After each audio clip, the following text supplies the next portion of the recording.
Com relação às geadas, por similaridade a 2006, a gente tinha previsto pelo menos 4 massas de ar polar que podiam entrar nesse período de junho a setembro. A primeira delas entrou e a previsão é que ia ser fraca, mas na realidade parece que foi relativamente intensa. Está sendo previsto para entrar agora, nesta semana, uma que seja severa. Há previsões que estão dizendo que essa geada vai ser uma geada fatal, né? Semelhante a 1975. Aqui vocês têm as geadas históricas no sul de Minas, a partir da década de 70. Mas tem uma geada em 1952, 1955, que também foram bastante intensas. A de 75, famosa, a de 81 também foi uma geada severa, e a de 94 também foi uma geada severa. Então a previsão é que, fatal, a previsão era que se tivesse não uma geada fatal agora, nesse período de 24 a 30 de setembro, mas sim uma geada severa, e mesmo assim poderia causar muitos danos, né? Bom, eu denomino severa, temperaturas no abrigo meteorológico entre -2, 2 negativos e 0. E temos ainda a previsão para mais 2 geadas, uma entre 19 e 25 de agosto, que acredito que seja moderada, e essa aqui, que é uma das que mais me preocupa, que seria uma geada tardia, na primeira semana de setembro. Então tem que lembrar que 60% das geadas severas em Minas, no sul de Minas, elas ocorreram entre o dia 25 de junho e 25 de julho. E nesse período, 75% das fatais, chamada em inglês de killing frost, geadas matadoras, também ocorreram nisso.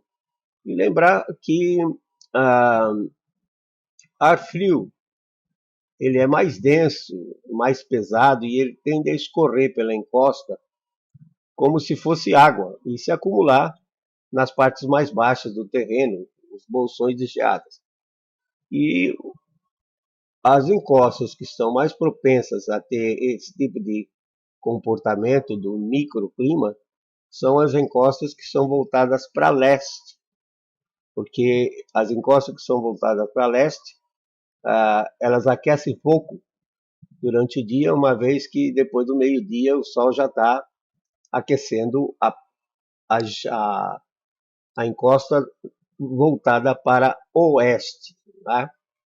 E com isso, já por volta de 2 horas da tarde, 3 horas da tarde, a temperatura já começa a cair nessa encosta voltada para leste, consequentemente o ar frio desce e se acumula nos bolsões, nessas partes mais baixas.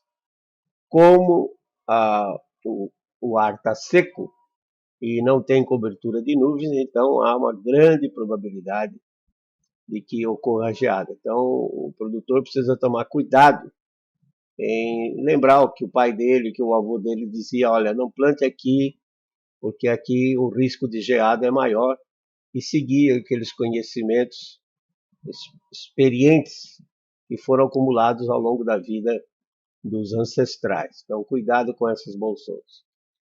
E diante desse cenário futuro, quer dizer, esse cenário de redução de chuva que nós vimos no ano passado e nesse ano, e de invernos com massas de ar polar, incursões de massa de ar polar mais frias, ele vai se repetir ao longo desses 10 a 15 anos, enquanto a circulação global ficar com um componente mais meridional, ou seja, Equador, polo em direção ao Equador, massas frias, e Equador em direção ao polo, massa quente. Então deve persistir por 10, 15 anos, baseado então naquela teoria do Van Gengen. Então, lembrar que no caso do setor elétrico, tem que gerenciar bem a precipitação que vai afluir aos reservatórios durante o verão, principalmente, né, de outubro até março, e conscientizar a população quanto ao consumo de água, um consumo realmente que seja consciente, não desperdiçar água. E no setor agrário, embora as partes mais ao sul do Brasil, pegando aí de Mato Grosso do Sul, sul de Minas, São Paulo, venham a sofrer uma frequência maior de incursões de massa de ar polar no inverno. A mesma coisa vai ocorrer no hemisfério norte.